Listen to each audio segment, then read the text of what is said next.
recording for teachers of the PentagonCrazy SmallBasic recipe.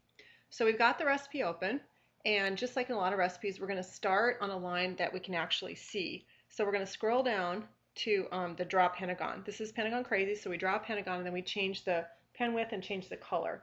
So the first thing that we're going to do is translate line 42. Read that out for me. Move the tortoise the length of a side. So we're going to use tortoise.move, but we don't know the length of a side. So we're going to use this technique called fake it till you make it. We're just going to put in a number here, and then we're going to run it. And of course it's going to work. This is a very important teaching technique you'll see in a lot of our intermediate recipes. Make sure the kids don't remove the comment line until they've completely translated it. Now read line 44 for me. Turn the tortoise 1/5 the 360 degrees. So I'm going to take 360 divided by 5, and there's a reason we've got it written that way. And of course then we'll see it turn. And that one we did translate, so we're going to use Control L to take that off. Read line 45 for me, please. Turn the tortoise 1 more degree.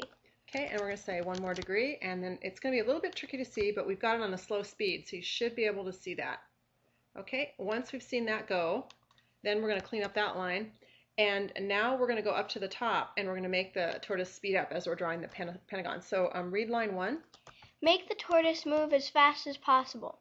Okay, and again, this is a great time to remind the kids about the getters and setters because that's the common pattern that we've written throughout the extensions. And we're going to go ahead and run that. And we've got that slide in the slides to help you with the concept. And then we clean up the line. Now we're going to go back down to the Draw Pentagon, and we're going to encapsulate this in the loop. So if go ahead and read line 37. Do the following 200 times. If the kids have completely forgotten about the for keyword, try to get them to use exploration as pairs to find the right word rather than telling them. And if they're just on line 38, they have no idea, have them do a control space, and then they can see like all the possible keywords and arrow up and down, and most probably they'll discover the for keyword. And if they're really stuck, you can point them towards, say it's around the F's and see if they can get it. Have them look at the documentation if they've forgotten it, and then we also have the slide. If you're teaching sequentially, they've had the for loop a couple of times, and hopefully they're getting to the point where they're starting to understand it. So, of course, you want to press a tab to get the for and say for I equals 1 to 100 to 200. And if they say 100, they're obviously just copying the documentation. They don't understand what they're doing. A common thing they'll do is they'll forget to put the N for. So I'm going to do that and run it. And, and then have them read out the error. So go ahead and read out the error. 47,1. Expected N4 but cannot find one in the right place. And have them tell you what 47 and 1 means, which is basically line 47, the first position. And then hopefully they can get to the point of remembering the N4. So once they run this, it's going to be kind of a weird effect, but just go ahead and have them run it. There's a reason we're doing it this way. You can see it's just making a circle by the Pentagon adjusting just over and over and over. And they'll probably giggle and laugh and say, that's not the Pentagon. And there's a reason we're doing this. So I'm actually going to close this out. So you notice that line 41 is still not fully translated. Move the tortoise the length of a side. It's kind of a tricky concept, but they have seen this before in the square and the square variation. The length of side we're going for here is the I. So we want to put the I in, and then we want to have them run it again so that they can understand what happens to the value of I. And here, of course, we have a pentagon spiral being generated. So we get the basic shape at this point, which is really awesome. The kids are usually loving it.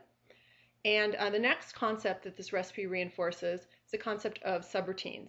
So we've got a lot of subroutines in here on purpose. We're going to get rid of this line.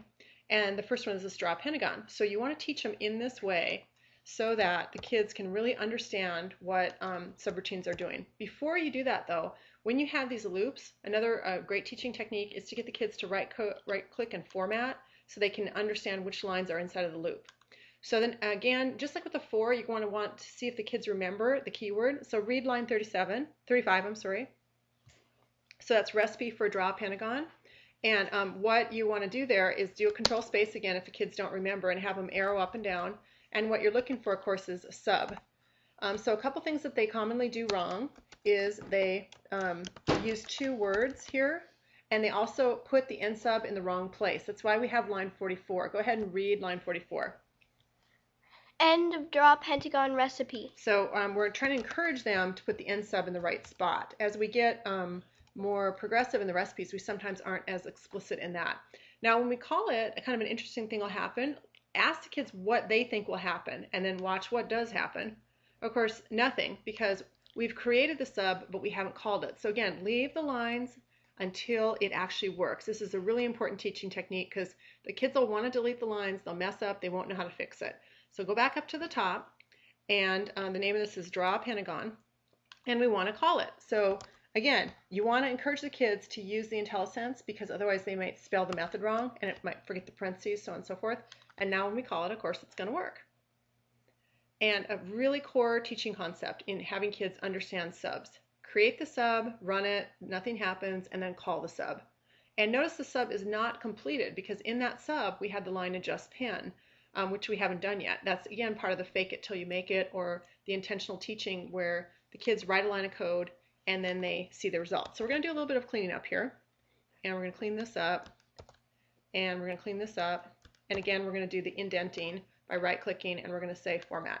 Now we need to work on this adjust pen. So let's look at this adjust pen method, and let's see what we can do here that's intentional. This is a little bit more tricky. We might have to write a couple of lines of code before we can actually see it, but within 2 or 3 lines we'll be able to run it. So let's start by looking at line 25. So read line 25. Increase the tortoise pen width by 1. So to do that, we have to introduce a variable. So we're going to say width, and then we're going to say equals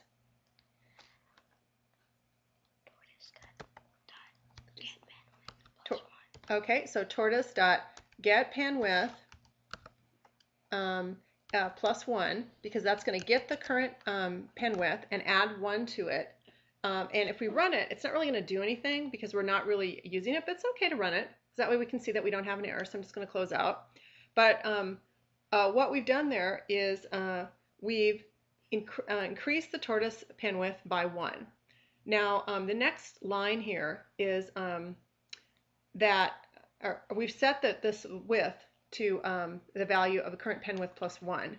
So now what we want to do is, if the tortoise pen width is greater than 4, then reset it to 1. Okay, so we need to use one more line up here to continue to translate this. So we need to say tortoise, because we got a value for the pen width, and now we need to increase it. Set pen width equal to the value of this variable. And this is a tricky thing that the kids are going to get stuck on. And then when you run it, it's going to be a funny result. So let's go ahead and take a look at it. Actually, we didn't call it yet, so you haven't seen it. So because this width value is just sitting here. So then the next thing that we're going to do is we're going to set the recipe. So we're going to translate this recipe using the sub again. And for the purpose of time, I'm just going to go fast and to remind you to use the same technique that you did before, which is to run it, make sure it works, which will do nothing at this point, which is fine, and then go ahead and format it by right-clicking, and then call it up down here.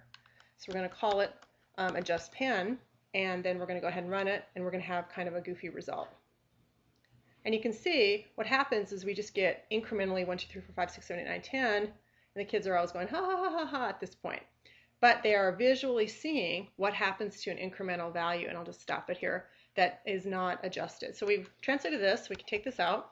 So now we're going to go, and we've translated this, so we're going to take this out. We're going to go to the if statement, and just like the for loop and the sub, this should be not the first time the kids have seen the if statement if you're teaching sequentially. So go ahead and read that in English.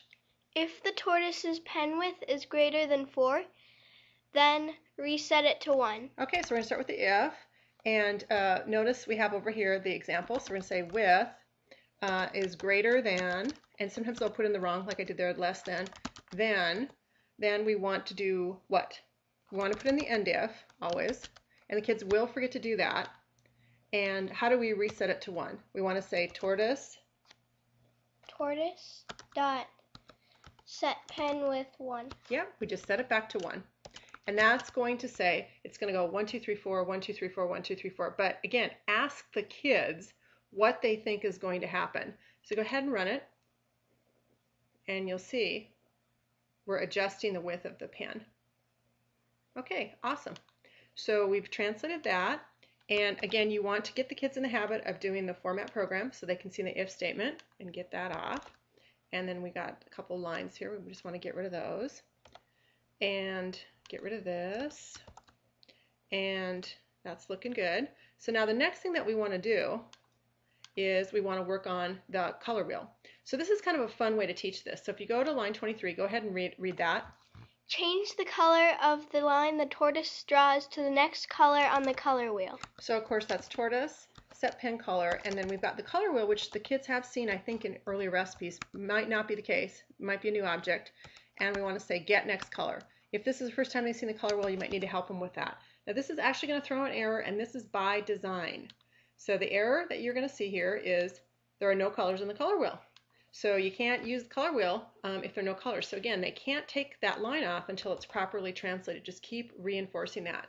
So what we want to do is we want to add a color to the color wheel. So we want to say color wheel here, and then we want to say add color, and then we're going to say the colors object, or they can just use the string, but it's pretty much faster to not do that.